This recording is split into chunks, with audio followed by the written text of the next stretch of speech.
হাইকোর্টের নির্দেশ আর সেই মতো শেখ শাহজাহানের বাড়ি মার্কেটে ইটভাটায় বসানো হলো সিসি ক্যামেরা। 10টি সিসি ক্যামেরায় চলবে নজরদারি।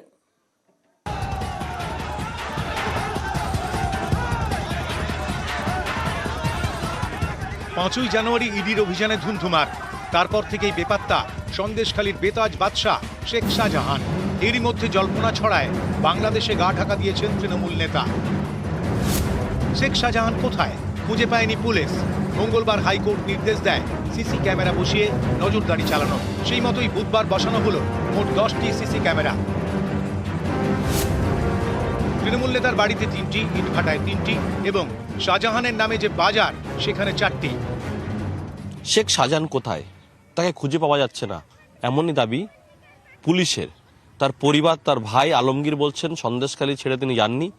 বিধায়কও বলছেন তিনি সন্দেশখালীর মাটি ছেড়ে অন্য জায়গায় যাওয়ার পাত্র নয়, অর্থাৎ তিনি এলাকায় আছেন। তাহলে পুলিশ কেন পাচ্ছেন না?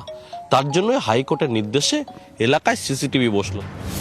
সন্দেশখালীর সরবেরিয়ায় আকুঞ্জিপাড়ায় বাড়ি শাহজাহানের। একই জায়গায় তৃণমূল নেতার 3 ভাইয়ের বাড়ি। এর মধ্যে শাহজাহানের বাড়িতে 2টি এবং তার এক ভাই সিরাজের বাড়িতে একটি সিসি ক্যামেরা লাগানো হয়েছে।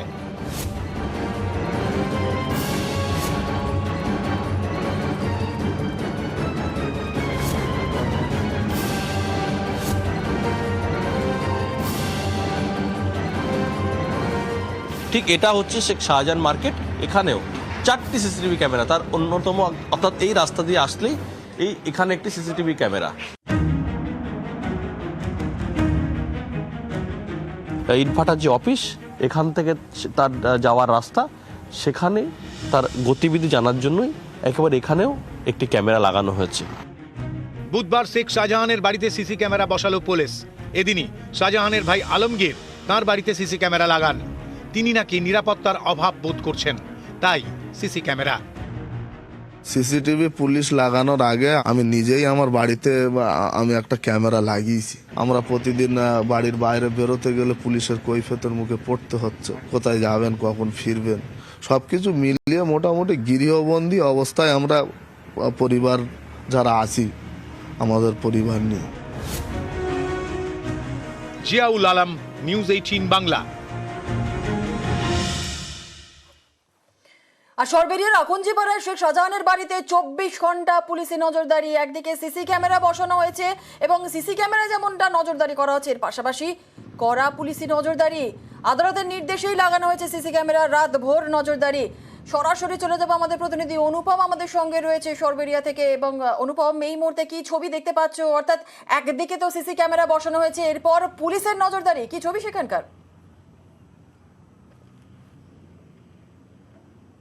হ্যাঁ দেখো জুনেলা, এই যে সরবেরিয়ার আকুঞ্জিপাড়ায় যে শেখ শাহজাহানের বাড়ি, এখানে আদালতের নির্দেশে এখানে কিন্তু সিসিটিভি ক্যামেরা লাগানো হয়েছে। তার বাড়িতে 3টে ক্যামেরা লাগানো হয়েছে, তার শেখ শাহজাহান মার্কেটে 4টে ক্যামেরা লাগানো হয়েছে, তার ভাটাতে 3টে ক্যামেরা লাগানো হয়েছে এবং প্রতিটা জায়গাতে কিন্তু 24 ঘন্টা নজরদারি করছে এই সিসিটিভি ক্যামেরার যে ফুটেজ, যে মনিটর লাগানো হয়েছে সে সামনে কিন্তু পুলিশ বসে কিন্তু 24 ঘন্টা মনিটরিং করছে। কালকে সারা রাত ধরে মনিটরিং করেছে এবং সকাল থেকেও কিন্তু পুলিশের সেই মনিটরিং করছে, সেই সিসিটিভি ক্যামেরার দিকে কিন্তু তারা তাকিয়ে বসে আছে, তার নজরদারি করছে যে কেমন কিভাবে কারা আসছে বেরোচ্ছে, কিভাবে কারা ঢুকছে বেরোচ্ছে, সব কিছুর উপর কিন্তু নজরদারি করছে। এমনকি আকুঞ্জিপাড়ার যে মোড়, শেখ শাহজাহানের বাড়ির সামনেও কিন্তু পুলিশ পিকেট বসানো আছে এবং সরবেরিয়ার মোড়েও কিন্তু পুলিশ পিকেট বসানো আছে। পুলিশের নজরদারি কিন্তু সরবেরিয়া এলাকা সর্বত্রই কিন্তু চলছে। এরপরেও কিন্তু শেখ শাহজাহান কিন্তু অধরা। এখানেই কিন্তু উঠছে প্রশ্ন, শেখ শাহজাহান তাহলে কোথায় গেল, কোথায় শেখ শাহজাহান, এটা কিন্তু একটা বড় প্রশ্ন উঠছে। এবং এরপরেও কিন্তু এই যে সিট গঠন করেছে, সেই সিট কিন্তু যখন তখন কিন্তু এই আকুঞ্জিপাড়ার সরবেরিয়া যে আকুঞ্জিপাড়ার যে শেখ শাহজাহানের বাড়ি, সেখানে কিন্তু যখন তখন আসতে পারে, সেদিকে কিন্তু আমাদের নজরও থাকবে। এবং এই যে এলাকার মানুষ কিন্তু এখনও কিন্তু এলাকাটা কিন্তু থমথমে। এলাকার মানুষ কিন্তু খুব একটা বেশি বেরোচ্ছে না, বা এলাকার মানুষ কিন্তু শেখ শাহজাহানের বিরুদ্ধে কিন্তু খুব একটা মুখ খুলছে না। এলাকায় কিন্তু পুলিশ পিকেট রয়েছে। এই যে 24 ঘন্টা পুলিশের নজরদারি, সিসি ক্যামেরা, শাহজাহানের পরিবারের সদস্যদের সঙ্গে কথা বলা সম্ভব হয়েছে, তারা কি বলছেন?